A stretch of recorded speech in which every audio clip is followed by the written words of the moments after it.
Hello, everyone.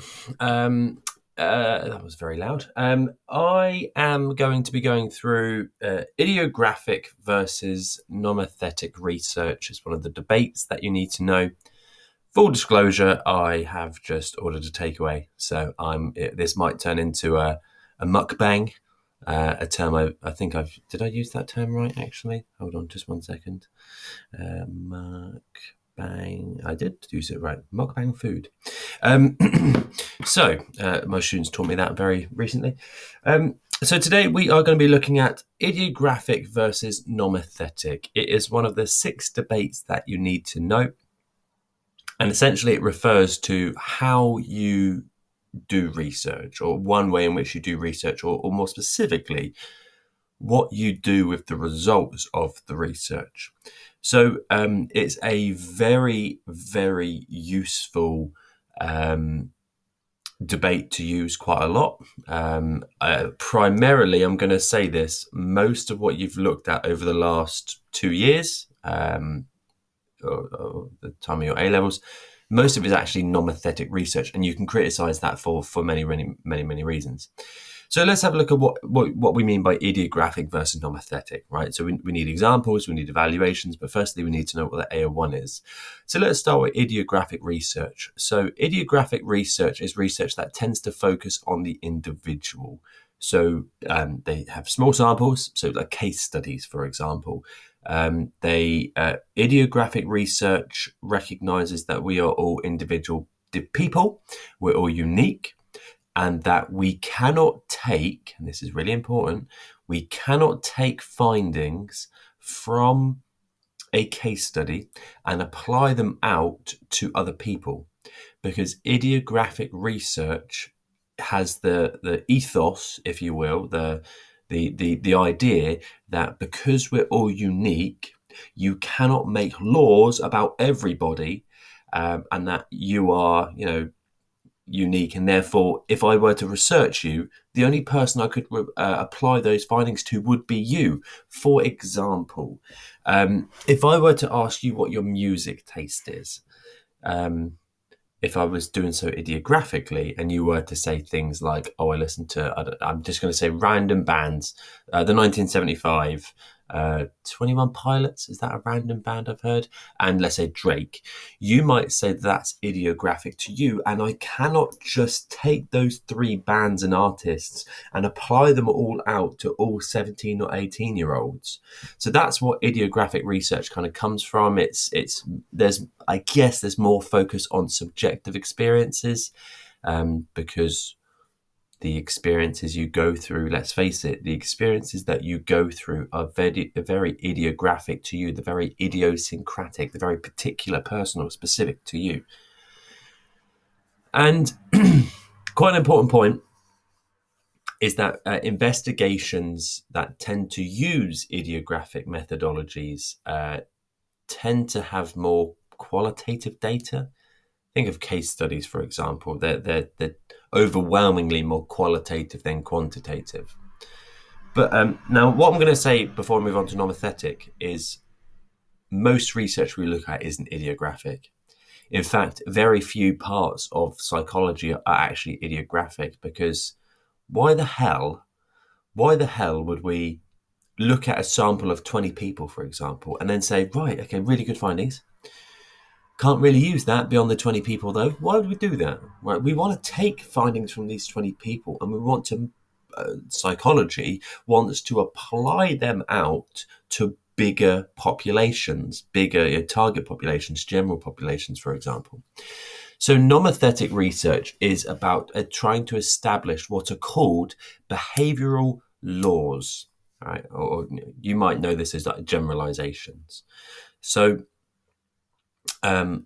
most of what we looked at across your time in A-level, whenever you watch this, is nomothetic. So, for example, off the top of my head, Milgram, or rather the agentic state. The agentic state says that if you are in the presence of authority, then you will enter into an agentic state where you diffuse your responsibility. It's what I call the if-then law. If an experimenter wears a white coat, then you will obey. And it's making these laws about all human behavior. If you have an authoritarian personality, then you will be probably a little bit fascist, a little bit right-wing maybe. And also you have what's called an obedience personality, where you will obey anybody above you in the social hierarchy, but no one below you in the social hierarchy. So these if-then laws are about, honestly, if you have a faulty cert gene, then that's going to lead to this. If you have a faulty caudate nucleus, then it's going to lead to OCD, for example. If you do this, if you do that, then that happens. So nomothetic research is it permeates all of psychology, basically. So the debate here is, what type of research do you go for? What type of research do you go for? Now, just going to see if we are having a mukbang with us today. Okay, anyway. It's baking already. Lovely. So this is all pretty obvious, to be honest, but if we're looking at idiographic, it tends to use interviews and case studies, right? So interviews and case studies tend to be more idiographic, right? They tend to be more personal to the person. If you think about interviews, for example, if I'm interviewing you about your childhood experiences and how that may affect your behavior, how can I apply that out to anyone else? So in terms of types of data, I'm just going to turn that down. In terms of types of data, idiographic does tend to be more non-numerical, more descriptive, more text-based, for example, thoughts, feelings, emotions, and all that weird stuff. And then whereas nomothetic is a bit more numbers. And then that is how they are presented as well. Now, I'm hoping already that you could probably already know that, but it might be worth pausing the video and just noting some of that down in the idiographic and nomothetic parts. But let's have a look at idiographic in a bit more detail. So this quote on the side, arguing for idiographic research, this is only valid for the investigated case and cannot be used to describe the set from which it is drawn. It offers little or no insight into social patterns or regularities. What that is saying is, or what is arguing is, you cannot apply idiographic research beyond the people that you are actually investigating. You cannot come up with these general laws of behavior. They're not possible because we are all unique. You may believe that. It's just everybody's unique, and therefore we should be studied in our own individual ways. Now, that is pretty much idiographic, to be honest with you. It's pretty straightforward, but you do need to be able to evaluate, particularly do need to be able to apply and evaluate with a lot of these. Now, I'm going to go through these quite quickly because I think they're quite obvious, but let's have a look at some idiographic strengths. What is the good part of idiographic research? Why is it good? Now, essentially, all we are doing here, let's be honest, is evaluating case studies. That is the evaluations for case studies are pretty much the same as idiographic research, but I need to go over this. So it provides a more complete understanding of the individual, as case studies do. It satisfies, this is a good point actually, it satisfies a key aim of science, which is to describe and understand behavior. So I guess a good way to elaborate on that is to say idiographic research gives us a deeper insight into why behavior happens, because idiographic data tends to be quite rich. The focus means that the individual feels valued and unique. A consequence of this is that they don't feel like they're on some sort of research conveyor belt, where next, they feel special, they feel wanted, they feel valued. And as a consequence, by the way, they may be more honest in giving their insight into what behavior they have.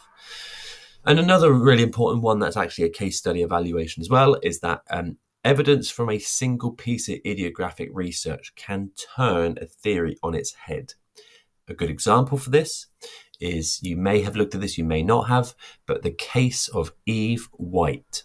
If you don't know the case of Eve White, you should have looked at it around about the time you looked at psychodynamic approach.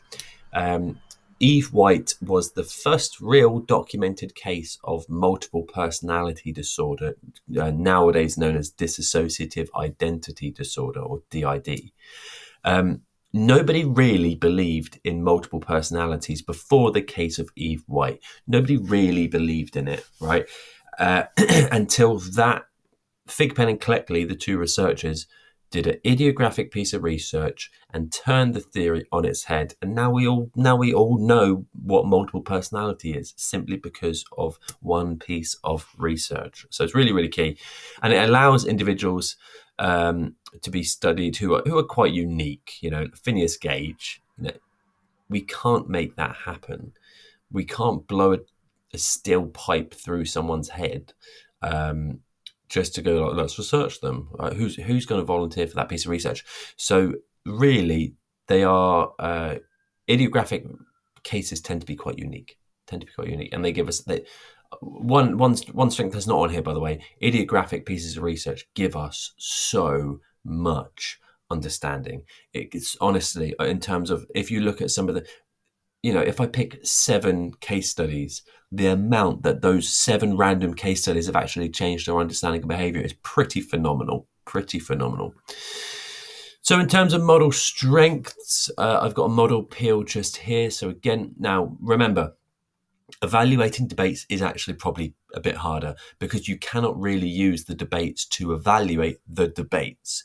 So the evaluations of the debates need to be really linked to the debate itself. So in this case, and I've taken the first strength of that previous slide, an advantage of the idiographic approach is that it allows a more complete understanding of the individual. Short, sharp, to the point. Now in this case, you can either go evidence first, or you can either go elaboration first. In this case, I've gone for elaboration, which is not like me actually. Usually I do evidence first. But now remember, your elaboration is, why is this important, right? Why so what we have a more complete understanding of psychology now. Who cares? Who gives a shit, for example? Well, to elaborate on that, the longitudinal and in-depth nature of a lot of idiographic research allows the researchers to get to know their subjects, helping to form a deeper understanding of their processes and behaviors. It could be argued that this quality time spent with clients and patients and sufferers means that a lot of research manages to explain why we behave the way we do, and not just what we do.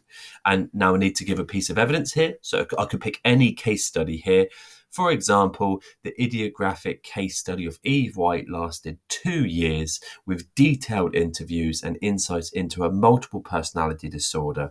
The understanding of her behavior went deeper than it would have had she been part of an experiment, and then tie it up very nicely. Therefore, there is real value in idiographic research due to its ability to help us understand why behavior occurs. Really, really important. Right, really important. And that is how you write a model peel. Right, that is how you write a model peel.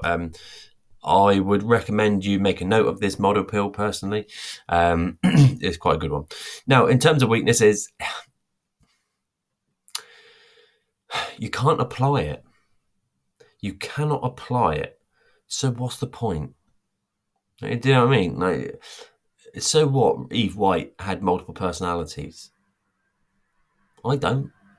You can't take the research from Eve White and apply it out to loads of people. Not even necessarily other people with multiple personality disorders, because Eve White was very personal as to why she got multiple personalities. So you would argue, is it useful? Is it really useful if we can't make laws about people? It's often regarded as non-scientific. Again, this is a point about case studies, really. This is a really important evaluation, because the researchers spend so much time with their patients.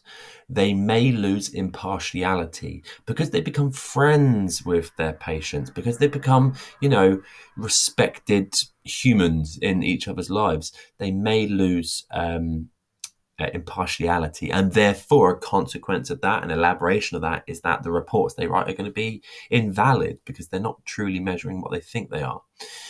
And again, there is a model weakness here in this case, centered mainly around about an inability to generalize. Why do I always yawn in these videos? I only yawn when I talk.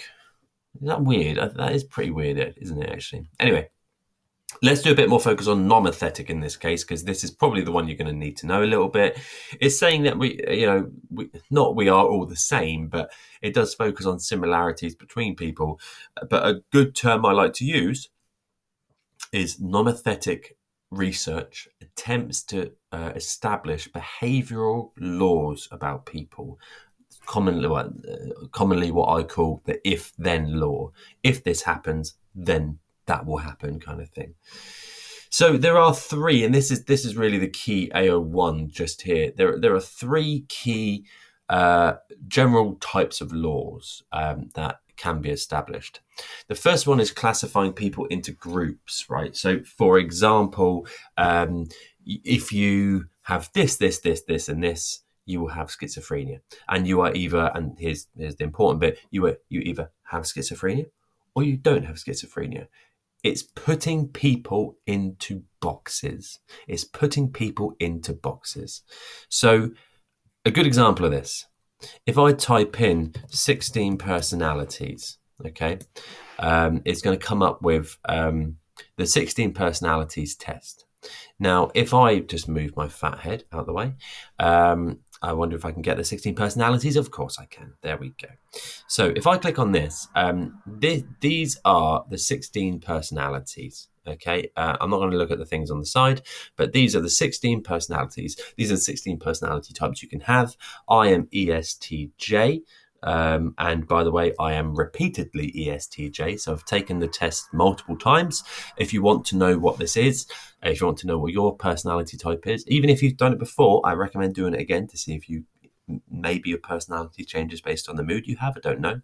But apparently, all ESTJs are efficient, outgoing, analytical, systematic, dependable, realistic. They like to run the show, he says, as he's running his own YouTube, and gets things done in an orderly fashion. Now, I personally think that does describe me, right? But aside from that, that's making a behavioral law. If you are these things, then you are an ESTJ. Now, does that apply to absolutely everybody? Is every INFP, that may be you, by the way, sensitive, creative, idealistic, perspective, caring, loyal? I don't care about any of that, by the way. Value inner harmony and personal growth. Focus on dreams and possibilities. Live in the real world, mate, right? Now, admittedly, that doesn't appeal to me. But if that does appeal to you, I would be interested to know whether you could read these and guess what your personality would be beforehand. But what I'm trying to say here is, very unsuccessfully, sorry if I offended any INFPs out there, by the way, but clearly we have different personalities, so get over it. Oh my God, focus, Kieran, focus. This is a good example. You either have depression or you don't have depression. You either are obedient or you're not obedient. It's putting you're either ISTP or NINTP or ENTP or ENFJ. So this is a good example about a nomothetic law. It says all ESTJs are like this. All ISFPs are gentle, sensitive, nurturing, helpful, realistic. No, I've said that one. Flexible. So is every ISFP that? Really? So again, there's an element of invalidity about this. Now, that is one form. Oh, I can sense my food's close. We're going to have a mukbang. Sorry, this stupid Domino's wheel was trying to tell me a joke. So the next one is establishing principles of behavior. And this is what I call the if-then law, basically. This is putting people into groups, and this is establishing principles of behavior, i.e. if that happens, then that will happen. right? Now that is what we call a principle of behavior. If let's have a think, what can we use? If you have faulty dopaminergic systems, then you will get schizophrenia.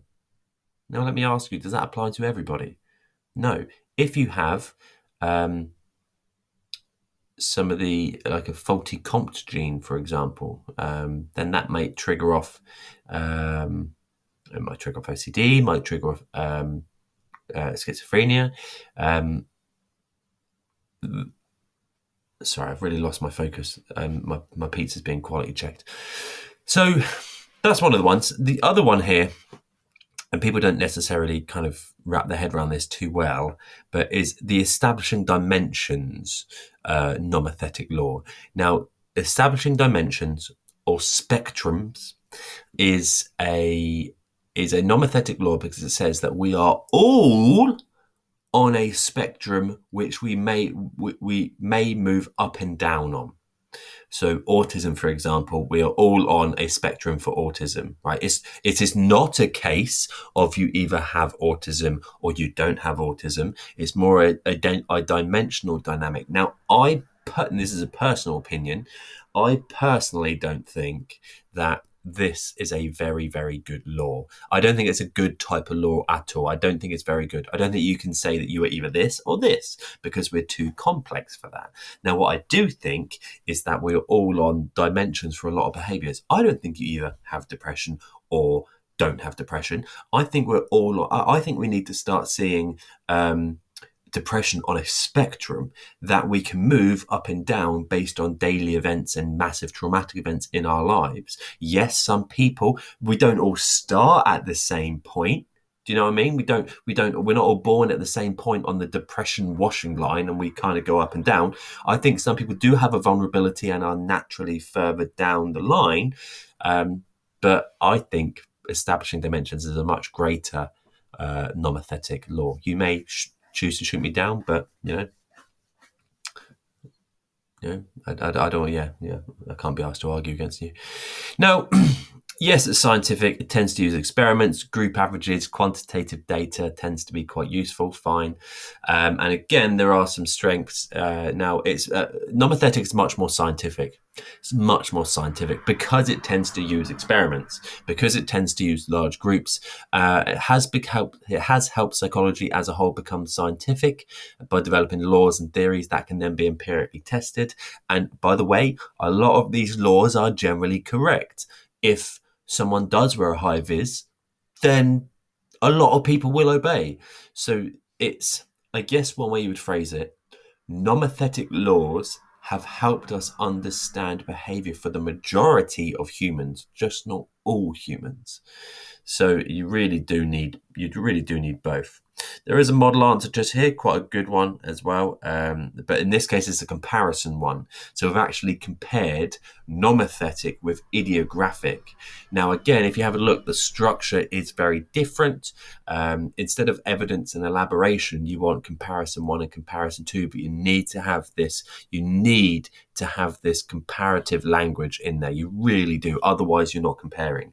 So if you struggle to write comparison points, this is probably a good thing to do. By the way, really easy in debates to use comparison points. Why don't you compare nature versus nurture with how scientific they are, for example? Why don't you compare free will and determinism with how socially sensitive they are? Free will is obviously not socially sensitive, but determinism is. So there's if you struggle for evaluations in debates, always look to compare. There are some weaknesses here. Yes, it doesn't take into account the pizza. Sorry, I'm very excited. I don't know how this is going to work now. Oh, so good. Anyway, focus.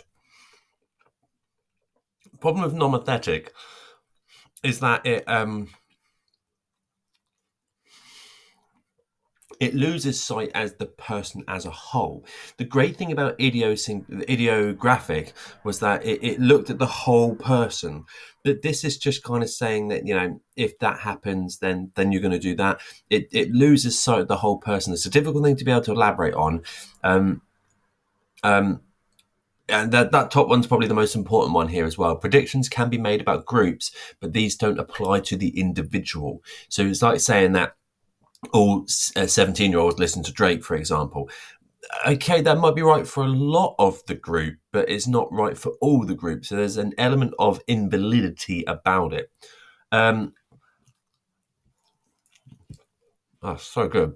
Now, ideally, you do use both. Ideally, it doesn't have to be a case of one or the other. I don't think it has to. So both have a role here, both have value. So ideally, you would use both of them. You'd use ideographic methods like a case study. Maybe you get a big sample and you test those, but maybe you take a couple more and look at them in detail. Probably quite wise to do. That you probably do need to know. That is now correct as far as I would say. So you probably do need to know this. But in terms of questions, now what I did want to do is I did just want to show you a couple of questions.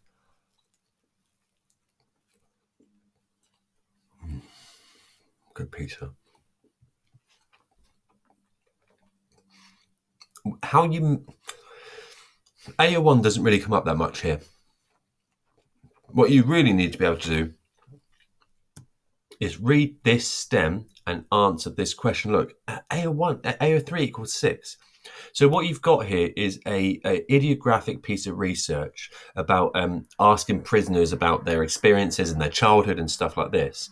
And the question is, explain how the researcher might develop the above investigation through taking the nomothetic approach. So how could you do the above investigation, but with the nomothetic approach, i.e. you'd use more participants, for example, you would do an experiment on them, you'd gain more quantitative data rather than qualitative data. You wouldn't do a case study, and therefore, and you would apply your findings out to a much broader population. Maybe you'll. Sorry, there's a bit of pork in that went down the wrong way. Then, this is why you don't eat meat. But maybe you apply your findings out to the whole prison population instead of 2 poultry offenders. So that is kind of how you might get questions. What is a nomothetic approach? Give 1 limitation, only 2 marks, quite easy. So it doesn't come up too often, and when it does, it tends to be quite short. But there's not been a 16 marker on this at the time of filming, so you probably do want to be aware of that. That is everything. Apologies about my excitement about the pizza. I lost my head for a little while there. I bury it in shame. But might be worth doing a couple of trial questions on this because I fear there's going to be a 16 marker soon. Peace out. I'm going to enjoy my pizza.